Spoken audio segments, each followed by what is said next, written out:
여보 뭐해? 안 바쁘면 나랑 잠깐 이야기 좀 할 수 있어? 왜? 무슨 일인데? 나 10분 있으면 회의 들어가야 돼. 할 말 있으면 빨리 이야기해. 여보, 거기 회사에 사람 구한다고 했잖아. 그거 그냥 우리 동현이 취직시키면 안 될까? 사람? 아, 그거 경력자 구하는 거라서 좀 곤란해. 수출 관련 업무라 실무 경험도 몇 년 있어야 하고 외국어도 최소 영어 정도는 할 줄 알아야 하거든. 아니, 뭐가 그렇게 복잡해? 그냥 당신 작은아빠한테 이야기해서 한 자리 해주면 안 되는 거야? 아까 엄마한테 연락 왔었는데 내 동생 취직 자리 알아보고 있나 봐. 처남? 우리 회사랑 잘 안 맞을 것 같은데. 작년에 하던 일 있잖아. 당분간 그거라도 열심히 하고 있으라고 해. 배달? 우리 엄마가 내 동생 배달하는 거 얼마나 싫어하는지 알잖아. 안 그래도 오토바이 사고 나서 다쳤을 때 다들 엄청 놀랐었는데. 그렇긴 한데 조금 안전하게 다니면 괜찮지 않을까? 우리 회사도 요즘 일손 부족해서 난리라서 일만 잘하면 누구든지 환영이긴 한데 그래도 최소한 일을 할 줄 알아야지. 처음부터 다 잘하는 사람이 어디 있어. 그냥 하나씩 가르쳐주면 될 거 아냐. 서류 복사하고 커피 타고 이런 일이라도 시키면 되잖아. 요즘 누가 그런 일 하려고 직원을 써. 안 그래도 업무할 사람 부족해서 난린데. 다른 사람도 아니고 당신 작은아빠가 사장인데 그 정도는 해줄 수도 있지 않아? 작은 아빠 회사니까 더 곤란하지. 괜히 문제라도 생기면 서로 불편해질 게 뻔하잖아. 우리 회사는 전부 사무직 자리밖에 없어서 조금 힘들 것 같고. 내 친구 광수 알지? 광수? 누구지? 기억이 안 나네. 아니, 왜 저번에 우리 집들이 때도 왔었잖아. 안양에서 작은 공장하고 있다는 친구. 그 친구가 요즘 한국인 직원 뽑기 힘들다고 하던데. 그쪽에 소개시켜줘봐. 공장? 아무리 그래도 공장은 좀 그렇지 않아? 일단 어느 회사든지 다니면서 경력을 좀 쌓아야지. 처남이 지금까지 제대로 된 회사 생활도 안 해봤잖아. 배달 오토바이 타는 게 싫으면 일단 아무 회사라도 다니면서 생산직으로라도 경력을 좀 쌓고 이직을 노려보는 게 나을 것 같은데. 그런가? 일단 우리 엄마한테 물어볼게. 장모님이 아니라 처남한테 직접 물어봐야 하는 거 아니야? 당사자한테 말을 해야지. 걔는 그냥 우리 엄마가 하라면 해. 알겠어. 그럼 장모님이랑 한번 이야기해보고 연락 줘. 나도 광수한테 한번 물어볼게. 아내와 결혼한 지 3년이 지났어요. 아내는 대학 졸업하고 한 번도 사회생활을 해본 적이 없습니다. 저는 작은 아버지 회사에서 일을 하고 있고 해외 출장이 잦아서 집을 비우는 경우가 많아요. 힘든 일을 하고 있지만 웬만한 회사 과장 이상의 연봉을 받고 있기 때문에 지금 하는 일에서 만족을 하고 있죠. 작은 아버지에게는 아들 없이 딸만 둘인데 사촌 동생들은 회사 일에는 아무런 관심도 없어서 저한테 일을 다 가르쳐주고 계세요. 아무튼 문제는 처가인데 아내도 직장생활 해본 적 없이 저랑 결혼해서 전업주부로 살고 있지만 처남 역시 제대로 된 회사를 다녀본 적이 없어요. 예전에 고등학교 졸업하고 작은 회사에 들어갔다가 석 달도 못 채우고 그만뒀다고 하는데 그 이후로 배달일이나 일용직을 하면서 살았습니다. 처남 나이도 이제 30이 넘었고 앞날이 보이지 않는 상황에서 장모님이 저한테 처남 취업을 부탁해왔습니다. 제가 다니는 회사는 도저히 자리가 없어서 친구 회사를 소개시켜줬고 나름 제 지인이라고 연봉도 기존 직원들보다 많이 주기로 했는데 겨우 2달 만에 그걸 또 못 참고 그만두겠다고 난리였어요. 이서방, 어떻게 회사를 소개시켜줘도 그런 회사를 소개시켜주나? 우리 아들이 다닐 만한 제대로 된 곳을 해줘야 할 거 아니야? 거기 나쁘지 않은데 처남은 왜 또 그만둔다고 그러는데요? 맨날 잔업시키고 늦게 집에 오는데 내가 그냥 그만두라고 했어. 늦어도 6시면 딱 끝나고 집에 와야지. 허구한 날 사람 붙잡아두고 늦은 시간까지 일 시키니까 내가 아들이랑 저녁도 못 먹어. 아니, 방금 친구한테 물어봤는데 지금까지 야근 딱 3번 했다던데요? 그리고 회사 다니다 보면 급한 일 있을 때 잔업 좀 할 수 있는 거 아닌가요? 맨날 정시퇴근 할 수 있는 회사가 어디 있어요? 정해진 근무 시간이 있는데 왜 늦게까지 일을 시켜? 내 새끼 저녁이라도 제대로 챙겨 먹일 수 있어야지. 회사에서 점심 저녁 다 주잖아요. 장모님 요즘 그 정도 회사 잘 없어요. 까놓고 말해서 처남이 좋은 대학 나온 것도 아닌데 연봉 4,500만 원이면 웬만한 회사 대리보다 더 많이 받는다고요. 월급 많이 준다고 해서 기대했는데 이것 떼고 저것 떼고 나니까 300만 원 될까 말까 하더라고. 돈도 겨우 그것밖에 안 주면서 퇴근도 일찍 못하게 하면 어디 노동부에 신고라도 하려다가 참은 거야. 네, 신고한다고요? 제 친구는 제가 부탁해서 처남 취직시켜주고 연봉도 남들보다 500만 원 더 주기로 한 건데 지금 무슨 소리를 하시는 거예요? 그러니까 그런 공장에서 일하는 공돌이 같은 거 말고 자네 회사처럼 넥타이 매고 출근하는 곳으로 해줘. 자네 작은 아버지한테 다시 한번 잘 이야기해봐. 못 들으셨어요? 저희 회사는 하루가 멀다 하고 야근이에요. 2달 동안 3일 야근한 걸로 장모님이 이렇게 화를 내시는데 처남이 저희 회사 다니면 매일 야근인데 어떻게 다니겠어요? 아니, 그게 또 회사마다 다른 거지. 공장에서 백날 늦게까지 일해봐야 아무 소용도 없잖아. 좋은 회사 다니면서 많이 배우고 야근을 하면 그건 또 다른 문제지. 죄송해요. 저 그렇게는 못하겠습니다. 웬만한 대학 나온 사람들도 업무 적응을 못하는데 처남은 여기 못 다녀요.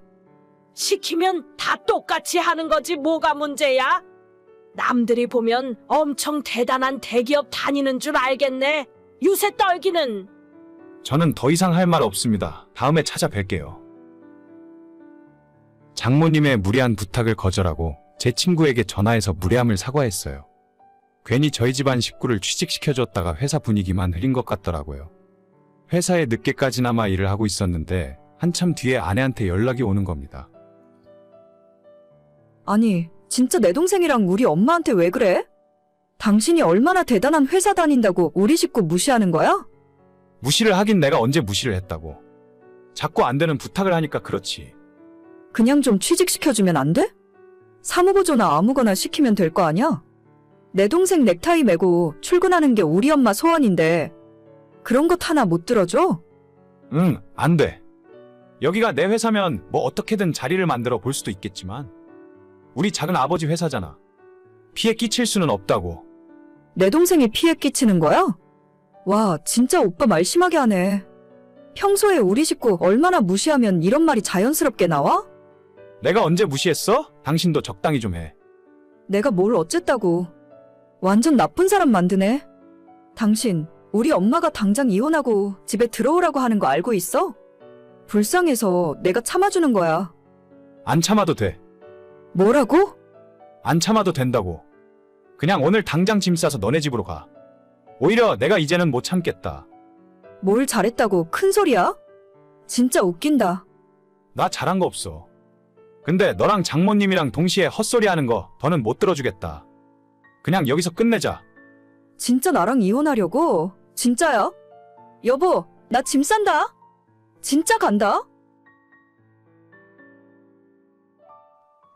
결혼식 올리고 딱 3년 만에 아내를 쫓아냈고 이젠 자유의 몸이 되었습니다.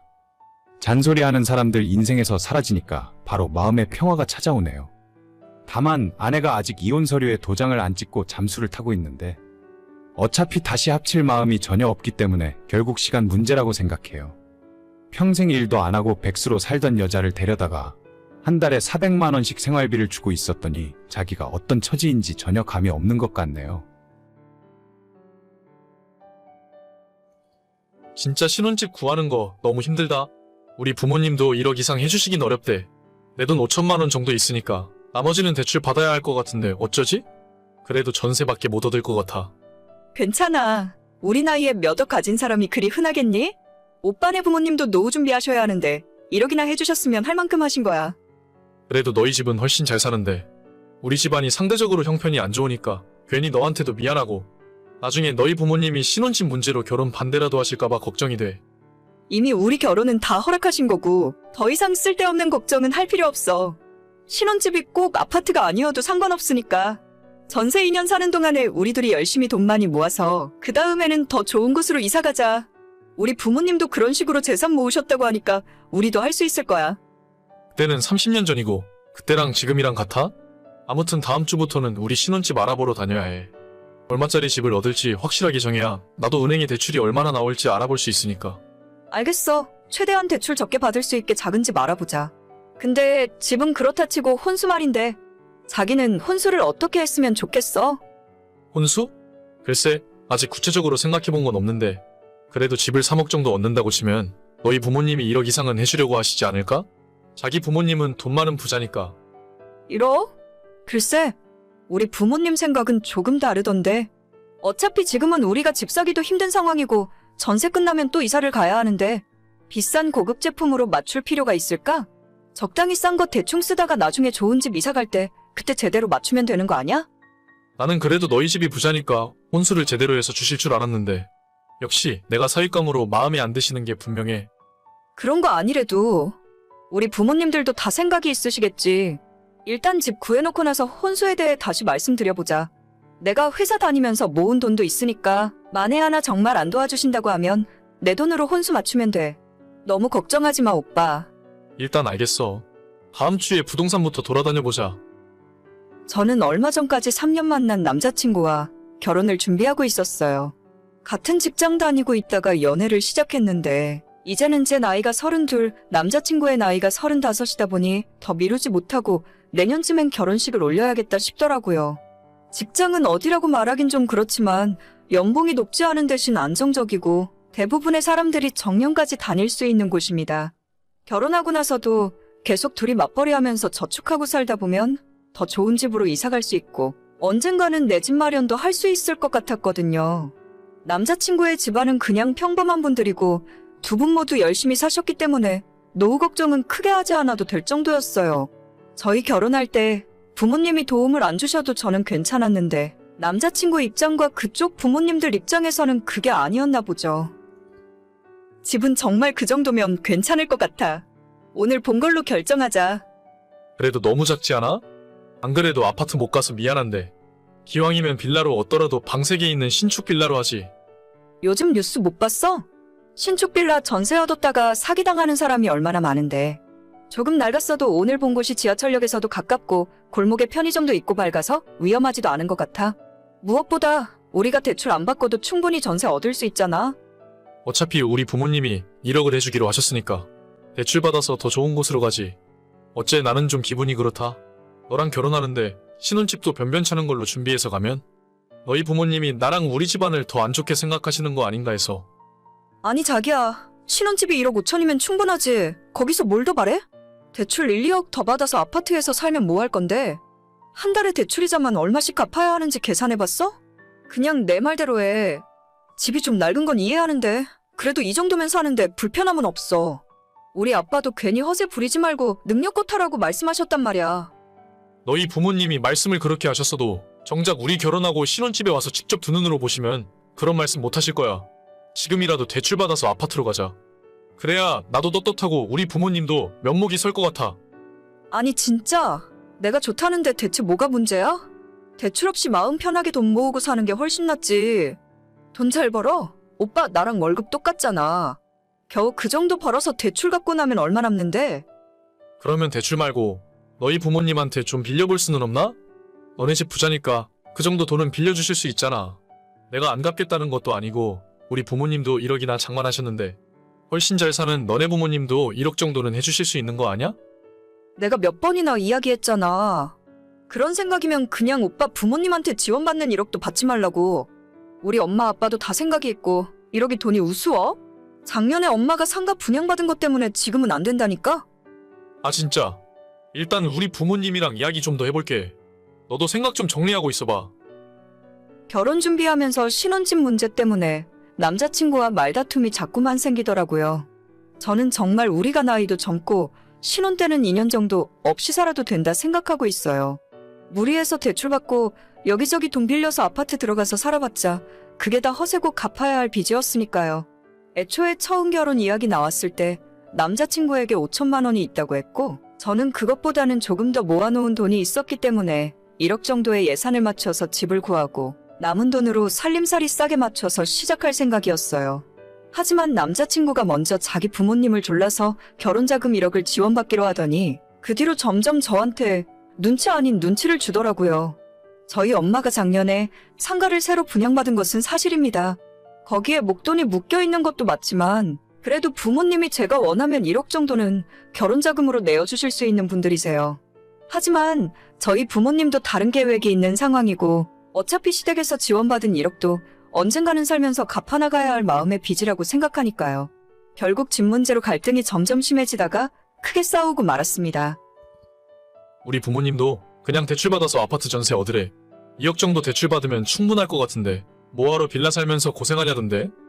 아, 진짜 나는 그렇게까지 무리하고 싶지 않다고. 집을 우리가 사는 거라면 모를까. 남의 집에 전세 사는데 대출을 그렇게까지 받을 일이야? 아무튼 신혼집 문제는 그렇게 하기로 결정했으니까 혼수는 어떻게 할 생각이야? 혼수? 그냥 내가 저번에 얘기한 대로 해야지. 2천 정도 선에서 맞추면 가성비 있게 할 수 있을 것 같은데? 그 정도면 충분하지 않아? 그건 빌라 살 생각이었을 때 이야기지. 아파트에 들어가서 사는데 어떻게 똑같이 해?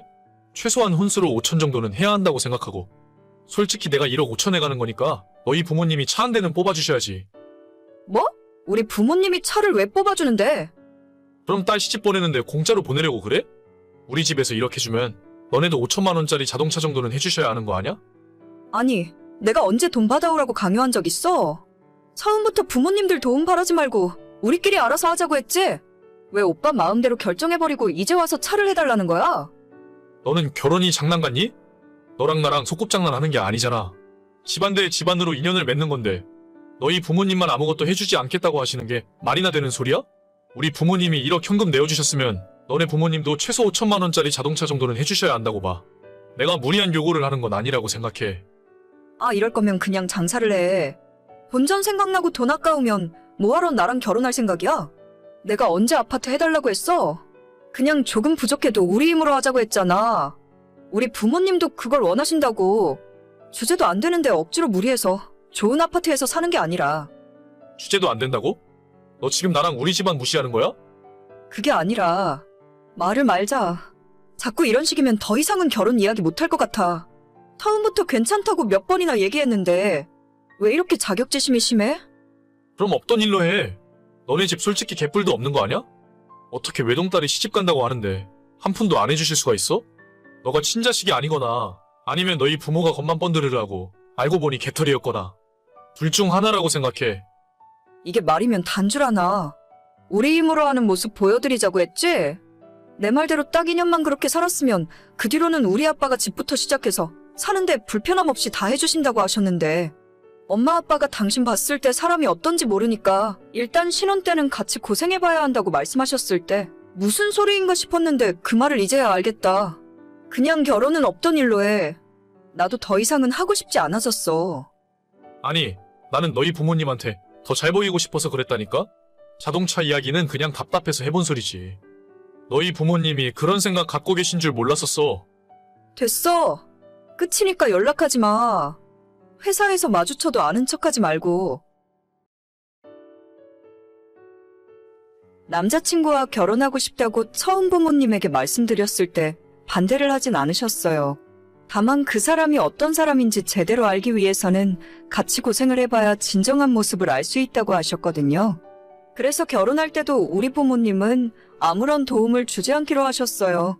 2년 정도 지났을 때 우리가 별 문제 없이 잘 살고 있다면 그때는 저희 부모님께서도 집 살 때 도움도 주고 앞으로 사는데 지장 없게 다 해주신다고 하셨었는데 남자친구랑 그쪽 부모님들은 저와는 생각이 달랐던 것 같아요. 무리해서 큰 대출 받아서 아파트 살아봤자 뭐가 좋다고. 저는 1억 받아오라고 시킨 적도 없는데 이제 와서 우리 부모님한테 5천만 원짜리 자동차 얻어오라고요? 결혼 생활 시작도 안 했지만 이 사람의 진정한 모습에 대해서 알 수 있었던 것 같고 덕분에 시간 낭비 없이 빠른 결정을 내릴 수 있어서 다행이네요. 헤어진 이후로도 뭐가 미련이 남는지 계속 미안하다 잘못했다며 저랑 다시 잘해볼 생각인 것 같지만 저는 남아있는 정도 없고 아무런 미련도 없네요. 저희 집도 예전에 아빠 사업이 어려워졌을 때 새 식구 빌라에서 살았던 적 있는데 아무렇지도 않았거든요. 제 생각보다도 남한테 보여지는 게 더 중요한 사람인 것 같아서 헤어지길 잘한 것 같습니다. 오늘의 사연은 여기까지입니다. 구독과 좋아요, 알림 설정은 많은 힘이 됩니다. 다들 행복하시고 좋은 하루 되세요.